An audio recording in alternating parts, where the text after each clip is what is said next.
Let's just stop here to note that at this point in the trip I was still nervous over these tiny rolling curves and clearly not as proficient navigating them. I had no idea what I was in for.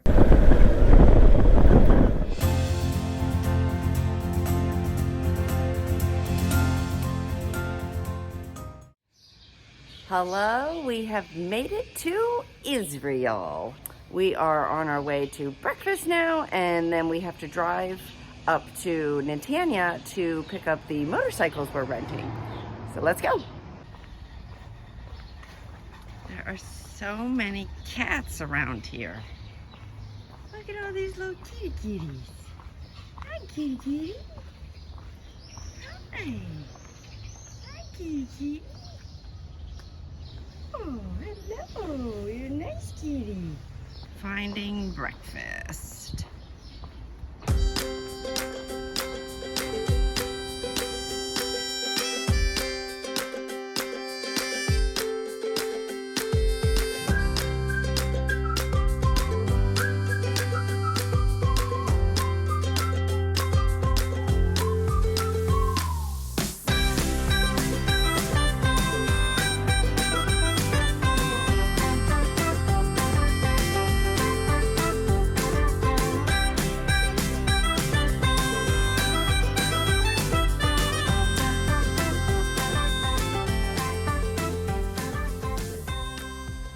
We just picked up our bikes in Netanya with Doobie, who owns Bike Life Israel.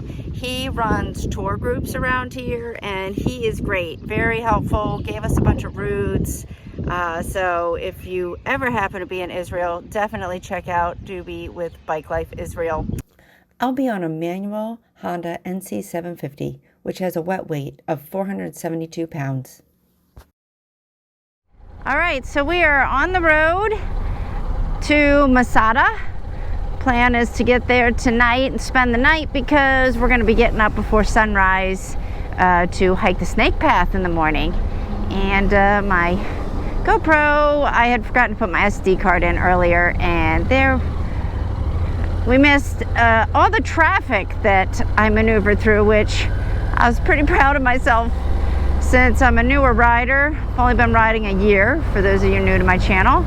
And obviously I'm in another country, and I'm on a bike that I've never ridden before. So those three things, and me being able to navigate through that traffic, I was pretty proud of myself for.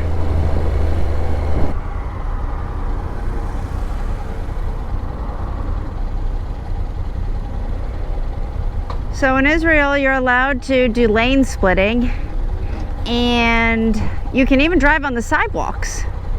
But we are choosing not to do either of those things for safety's sake and for care of the bikes that are not ours. A lot of scooters, electric bikes, and I don't know, is electric scooter a thing? Like the little ones that you like put one foot on and push with your other foot? Those are electric too. I don't know what the difference is.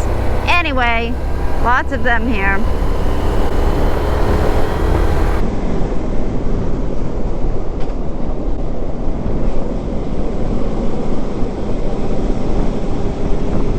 Yeah, he was, I don't know, giving me a look. I'm just gonna let him go around.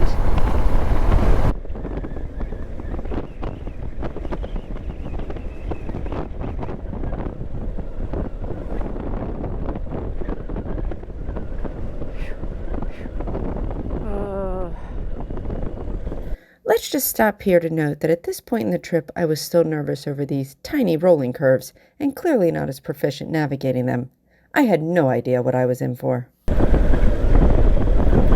Well, we've been going for 2 hours now, and we stopped for a little break because everything was hurting in my body. And I got to have my first falafel in Israel, which was delicious, and I was very happy. Cheers. Hour now to get to our hotel in Masada. I think we're gonna make it before the sun goes down. pretty sure when we first mapped this out, it was 76 kilometers. I don't know. I'll have to look up how many kilometers the whole trip was.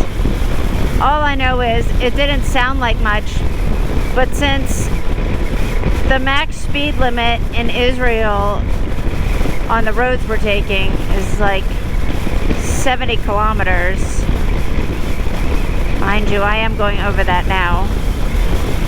But I think 70 kilometers in miles per hour is somewhere close to 50 miles per hour. So, ooh, look at that view over there. That's kind of nice.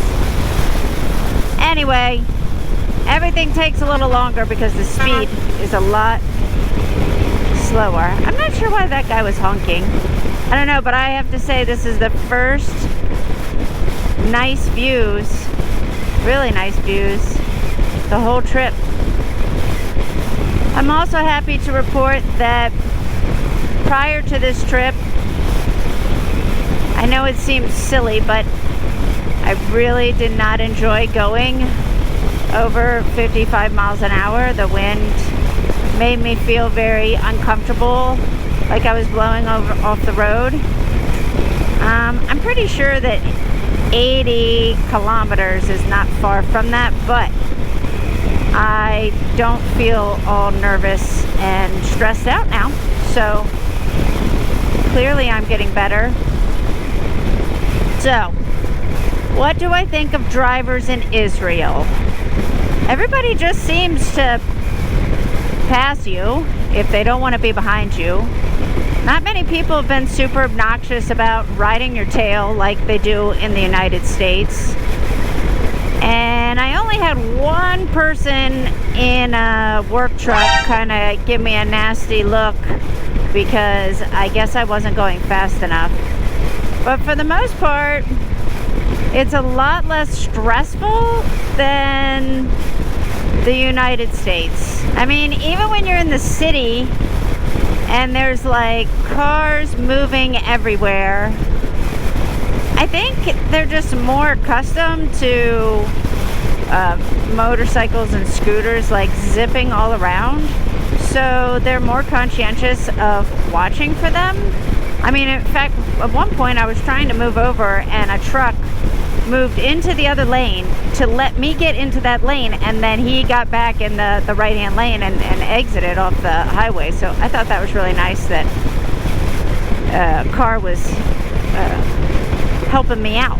And the sun's going down a bit now, so it's not quite so stifling hot, which is nice. Camel crossing! Holy cow. Now I feel like I'm in another country. And now we entered the prettiest stretch of roads through the canyons. These were my first real twisties ever, which I had to ride at my skill level, which was slow. Notice my right hand though. This is a bad habit I am now continuously battling. I noticed this only after reviewing the video later. It makes for much more difficult handling of a bike on curves.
the Dead Sea. So we're staying at the Oasis Spa at the Dead Sea. It's very bougie. And we're heading down for some dinner. And then I'm crashing because my body is trashed. My knees hurt, my throttle hand hurts, my ankles hurt, my rear end hurts. I have never gone on a road trip that long before, so I'm pretty proud of myself that I did. It was like 3.5, 4 hours of riding. And I'm also proud of myself because there were those canyon turns that you saw earlier in the video, and I've never done anything like that before. Granted, I was sitting in second gear the whole time, but I did it, and I'm pretty proud of myself. I hope you enjoyed this video. If you did, give me a big thumbs up and subscribe below, and stay tuned for all my adventures. Take care. Bye-bye.